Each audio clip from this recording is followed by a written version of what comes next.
Assalamu alaikum to all of you. I hope you all are well. So today we are going to start. We are gonna begin exercise 1.3. Okay.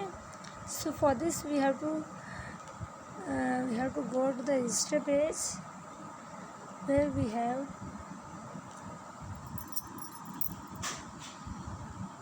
preparation for exercise 1.3. आपको heading जल्दी नज़र आ रही होगी. ठीक है. अच्छा, exercise 1.3 में हम सेट की मज़ीद 2 टाइप्स के बारे में पढ़ेंगे. ठीक है. पहले तो हमने फॉर्म्स ऑफ सेट्स पढ़े थे ना. अब हम टाइप्स ऑफ सेट पढ़ेंगे. 2 टाइप्स ऑफ सेट्स. ठीक है. Number 1 is disjoint sets. Number 2 is overlapping sets. अच्छा जी, डिसजॉइंट सेट्स क्या होते हैं पहले इस चीज़ को समझ लेते हैं. ठीक है. कि जॉइंट क्या चीज़ होती है. जॉइंट देखिए जिस तरह से मुख्तलिफ डॉट्स हैं. मैंने यहाँ पर डॉट्स लगाए हैं. ये आप पूरा देखिए पोर्शन. यहाँ पर मैंने लेट मी जूम इट. तो यहाँ पर मैंने बहुत सारे डॉट्स लगाए हैं. ये सारे. ठीक है. और मैंने इनको आपस में कनेक्ट कर दिया है. मतलब डिसजॉइंट इसका ऑपोजिट हो गया कि कोई इनका आपस में कनेक्शन नहीं है. डिसजॉइंट सेट्स के कोई भी मेंबर दूसरे सेट में नहीं आता. ठीक है. बिल्कुल डिसकनेक्टेड होते हैं वो. आई hope you all got it. So let's understand with the help of example.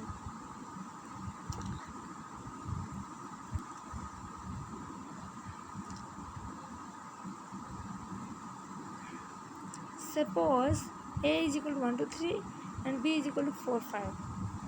So these sets A and B are disjoint sets because there is no common member between them. ठीक है. इनके आपस में कोई common member नहीं है. They have no common member. ठीक है. बिटवीन देम आप हटा दें. सिर्फ आप यहीं तक लिख सकते हैं कि they have no common member. ठीक है. देयर इज ना लिखें. They have no common member लिख दें बस. ठीक है. बिटवीन देम बेशक आप नहीं लिखिएगा. ठीक है. नेक्स्ट आता है हमारा ओवरलैपिंग सेट. ठीक है. ओवरलैपिंग से हम क्या ओवरलैप दो पार्ट से मिलके बना है. ओवरलैप. ओवर मतलब ज़्यादा, ऊपर से कुछ ज़्यादा ही कर देना. और लैप मतलब लगा देना. ठीक है. तो ओवरलैप में मैंने ये दो कलर्स लिए. 2 मुख्तलिफ कलर्स से मैंने पिंक कलर बना लिया. ठीक है. इसलिए आपको दूसरा कलर यहाँ में नज़र नहीं आ रहा. इसमें 2 कलर लिए थे और उससे एक नया कलर जनरेट हो गया था. ठीक है. तो ओवरलैपिंग सेट में क्या होता है कि दो पॉइंट्स होते हैं. इनको समझने के लिए 2 पॉइंट्स को ध्यान में रखना होगा कि they have at least 1 common member. First point इसका है कि they have at least 1 common member.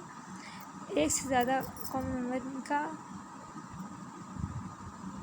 हो भी सकता है लेकिन एटलीस्ट 1 इनका होना ज़रूरी है. और none of them is a subset of the other set. ठीक है. उनसे कोई भी सेट दूसरे का सबसेट नहीं होगा. ठीक है. उनसे कोई भी सेट दूसरे का सबसेट नहीं होगा. सबसेट क्या होता है. छोटा सेट होता है ना. फॉर एग्जांपल ये सेट है 0 1 2 4. तो अगर मैं खाली 4 का सेट बना दूँ, खाली 4 मेंबर हो जिस सेट का. देखिए यहाँ पर मैंने खाली 4 लिख दिया तो ये इसका सबसेट हो जाएगा. ठीक है. या मैं खाली 0 लिख दूँ ऐसे करके.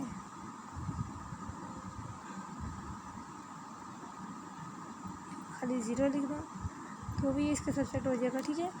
तो ये कह रहे हैं कि कोई भी सेट किसी दूसरे का सबसेट नहीं होता, तब हम उसको ओवरलैपिंग सेट कहते हैं. ठीक है. ओवरलैप मतलब एटलीस्ट 1 कॉमन मेंबर होगा. ज़्यादा भी हो सकते हैं. ठीक है. Let's understand the help of this example. If x is equal to 0 1 2 4 and y is equal to 2 3 5 7, so let's solve it. 2 belongs to x as well as two belongs to Y. मैंने दूसरे तरीके से यहाँ आपको समझा दिया कि two belongs to X, इनके टू एक्स एक्स सेट में टू आ रहा है और वाई सेट में भी टू आ रहा है। इसी चीज़ को मैंने पहले किसी और तरीके से समझाया है इंटरसेक्शन में, ठीक है। तो वो वाली भी आपको फिल इन ब्लैंक्स आंसर याद होगी, मैंने आपको टास्क दिया था, ठीक है। तो यहाँ पर मैंने थोड़ा सा डिफरेंट तरीके लगाया क्योंकि आप लोग एक्सरसाइज 1.3 पे आ चुके हैं, सेट्स को काफ़ी हद तक समझ चुके हैं। तो टू बिलोंग्स टू एक्स यानी टू एक्स सेट में भी आ रहा है और टू बिलोंग्स टू वाई यानी टू वाई सेट में भी आ रहा है, एज वेल एज होता है इसमें भी आ रहा है, ठीक है। तो क्या है कि X and Y are overlapping sets, ठीक है, क्योंकि इनका जो एक वाहिद मेंबर है टू वो इनमें आ रहा है, एटलीस्ट वन कॉमन मेंबर आ गया ना, तो इसलिए ये लोग ओवरलैपिंग सेट्स हैं, ठीक है। वन कॉमन मेंबर भी आ गया and none of them is a subset of the other set, ठीक है। सबसेट भी नहीं है ये दोनों एक दूसरे की। फॉर एग्जांपल देखिए, मैंने मिसाल भी देके समझाया आपको कि इसमें ना तो खाली ना तो ये ना एक्स वाई का सबसेट है और ना ही वाई एक्स का सबसेट है, ठीक है। इन दोनों में एक कॉमन मेंबर है तो ये ओवरलैपिंग सेट हो गया, ठीक है। So let's move on to the exercise questions भी आज हम थोड़ा सॉल्व कर लेंगे। इस एक्सरसाइज में आपके पास ए और बी दो क्वेश्चन हैं, ठीक है। ए और बी दो पार्ट्स हैं, दो पार्ट्स में आपको डिफरेंट तरह के क्वेश्चन दिए हुए हैं, ठीक है। आज हम पार्ट ए सॉल्व करेंगे, ठीक है। पार्ट ए में कह रहे हैं हमसे कि identify the disjoint and overlapping sets, ठीक है। Identify the disjoint and overlapping set, we have to identify, ठीक है। सिर्फ हमें ये बताना है कि डिसजॉइंट सेट है या ओवरलैपिंग सेट है। हर क्वेश्चन के साथ मैंने रफ लाजमी किया है, ठीक है। रफ वर्क आपको होना बहुत ज़रूरी है। बॉक्स में मैंने इसको बैक किया, पहले क्वेश्चन में मैंने क्या किया है देखा कौन से कॉमन मेंबर है। तो ये सेट पहला क्वेश्चन सेट एफ है हमारे पास, इसमें ट्रायंगल, रेक्टेंगल और शेप मैथमेटिकल शेप्स दी हुई हैं, जबकि दूसरी सेट हमारा एम सेट है जिसमें हमें प्लेट जग और कप दिया हुआ है। तो इनका और इनका आपस में क्या कनेक्शन है? कोई कनेक्शन नहीं है ना, इसलिए डिसजॉइंट सेट होंगे। यहाँ रफ वर्क में लिखा है कॉमन मेंबर एम्प्टी है, 0 है, ठीक है। तो इसलिए लोग डिसजॉइंट सेट होंगे। मैंने आपको इंटरसेक्शन में भी समझाया था कि जब कॉमन मेंबर नहीं होते नल सेट आंसर होता है, ठीक है। अच्छा, दूसरा क्वेश्चन है हमारे पास C is equal to A E I O U and D is equal to P Q R. तो ये दोनों कॉमन है, इसको दोनों अल्फ़ाबेट्स पे हैं, दोनों ही इंग्लिश अल्फ़ाबेट्स हैं, लेकिन क्या कॉमन मेंबर्स हैं? नहीं है ना। ये क्वेश्चन नंबर पार्ट 3 है आपका, ठीक है। क्वेश्चन नंबर ए का पार्ट 3 है। तो ये दोनों भी एक दूसरे से कोई कनेक्शन नहीं है इनका, आपस में कोई जोड़ नहीं है, कोई कॉमन मेंबर नहीं है इनका, तो इसलिए मैंने इसको नल सेट लिखा और यहाँ पे मैंने डिसजॉइंट सेट लिख दिया, ठीक है।